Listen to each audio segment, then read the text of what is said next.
Well, there it is. Hi guys, and welcome to another video in regards to more changes for the PTR. So this is cool stuff indeed. Blizzard are working hard. Matt Morris posts about the latest PTR changes, so you can download it to play again. I've only just got back. I've only just found out about this, so I thought I'd do a quick video to give you guys my insights, and then we'll go into further details perhaps in the future. So we have the specific changes and improvements, team colors revisions. I haven't actually had a look at this, but I'm sure that's a good thing because many people were complaining about the color scheme being a little bit too similar and people were like, where's our light blue?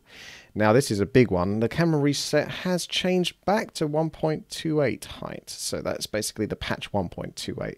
It would be nice to have a specific figure on what the height figures are. So what did 1.29 use? Was it 2800? Does 1.28 use 2200? Do you see? I would love it to be somewhere in between patch 1.28 and 1.29 because I've got used to playing with the super zoomed in. But even me, I would say it is a bit too zoomed in, especially if you want to make the game a little bit more accessible for newer players or perhaps for observation purposes, for tournaments. It's easier for players to see. During the latest tournament that was taking place, the Blizzard Invitational, we could see a lot more of the battles. That was much more improved. It's not impossible to see the battles, but it definitely helped. I just think 1.29 was just a little bit too far back. It's all right. I got used to it. It was just a little bit too far back. So if you went, say for example, patch 1.28, yeah, and then patch 1.29. So the changes to the camera in patch 1.29, if you just reduce the height by about 25%, I think you'd be okay. So you can go all that way back up, but just don't go, the full 100% all the way back up to 1.29. Just go 75% back. Okay, so we got a bunch of bug fixes. The custom hotkeys no longer unbind-esque. That's good.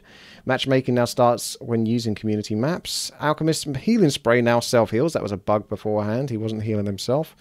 And we got various missing triggers. Default resolution no longer resembling Fellwood. That's good for the map makers, I suppose. I suppose all of this is definitely good for the map makers. World editor limits raised for reals. So I think they're just being a little bit funny there. Raised for reals. This means you can have far more stuff on the map now. Although the question is can Warcraft 3 handle that stuff on the map? We've yet to see, because both myself and Funny Warcraft 3 have tried 1 versus 23 insane computers, and we both noticed that at certain points in the game you go down to 0.000001 FPS because you just can't handle it. So even with my computer, which I bought very recently, just at the end of last year, can't handle it. So ladder maps cleansed of sneaky tower locations. I think that's in reference to Tyrannus Stand. When in the tournament, I can't remember who it was. Might have been Lawlight, but one of the players actually put some towers behind the enemy base, which is kind of cool. If people remember StarCraft 2 in the early days on the Lost Temple map, you could actually unload siege tanks above the expansion, the natural expansion of the enemy player on the high ground. It's basically a cliff top. So it's something similar to that. Hero balance changes. Mirror image has been decreased in mana cost from 115 to 100. So that's good, but it's not enough. I think that probably, even if it got changed to 50, if it got changed to 50 mana, it would be pretty damn cool. I don't really want to boost or buff the Blade Master, but I think it's cool to give him other options. Otherwise, he really is a one-trick pony. So reduce the mana cost further and make mirror image work differently. For example, give the mirror images 20% of the Blade Master's damage, for example.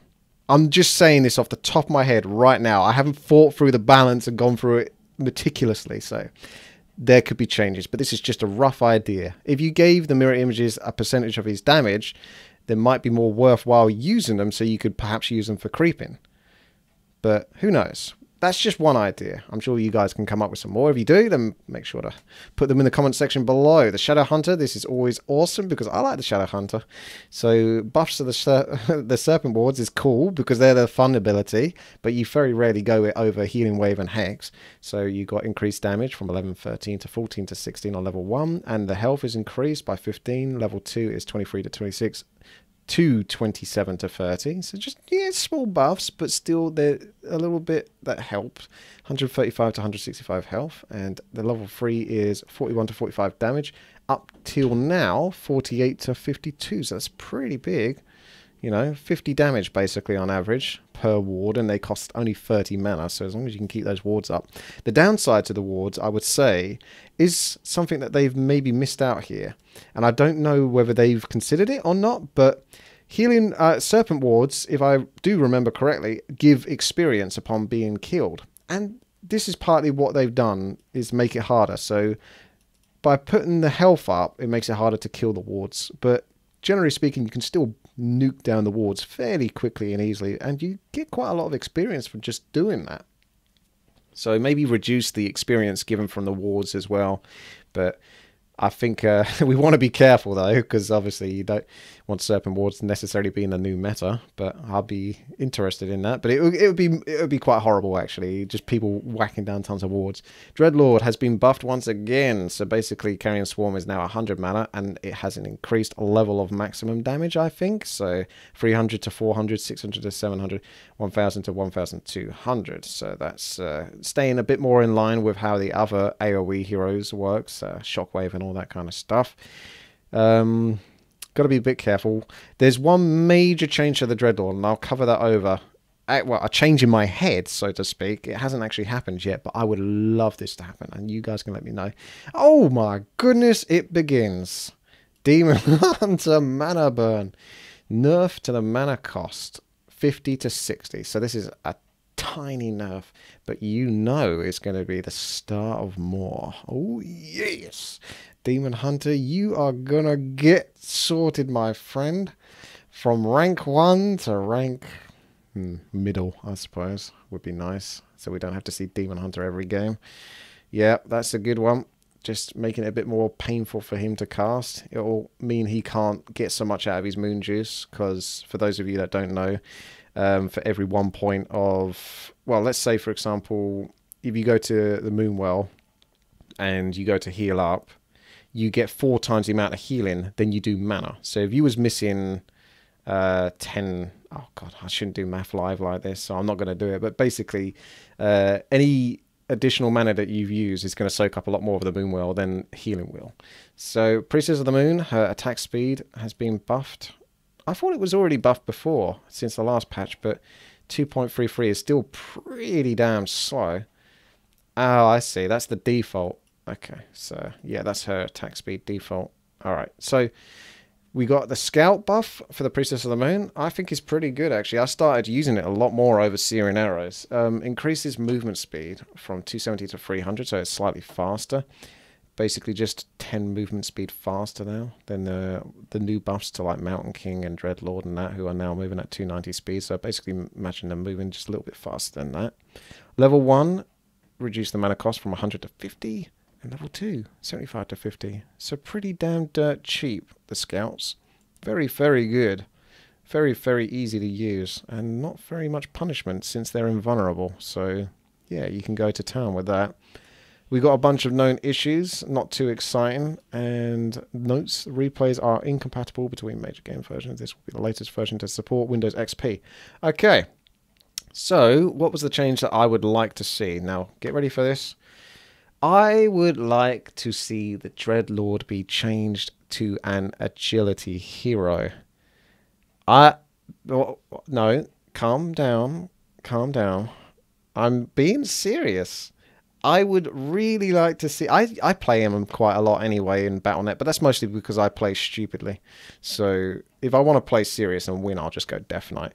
But I would love to see the Dreadlord be an agility hero. And again, I don't know if you could really do it for human, unless you made... No. I don't think... Unless they introduce new heroes, I don't think you can change any of the human heroes to agility, unless you made the Paladin agility.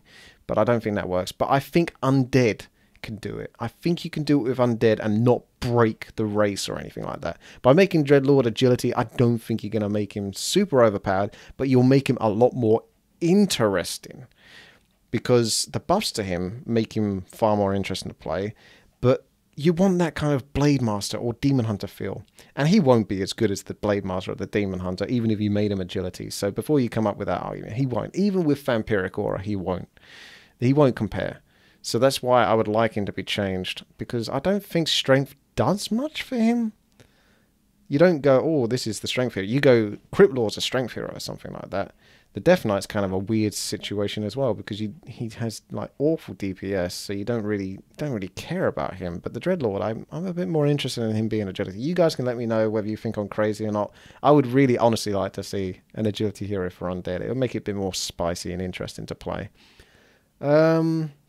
Well, that will cover it, basically. So thank you very much, everyone. I'm going to go and find out about the PTR after I've had my food and streamed and all of that. So probably later this evening, I'll probably try to download it and get more information in regards to that. Oh, yeah, that's basically it. And just in case it didn't get heard, the camera situation is a really big deal. Just go back to 1.29, but not as high as it was before. If we had the exact figures, I could probably say exact figure I would like it to be. Just say about 25%. No, how to say this? Is 25% not as high. That's a terrible way of pronouncing it, but I think you know what I mean. Just not quite as high as 1.29. All right, thanks very much, guys. These are my initial thoughts and feedback in regards to the latest PTR changes. 1.29, 0.8920. Remember that number. See you later.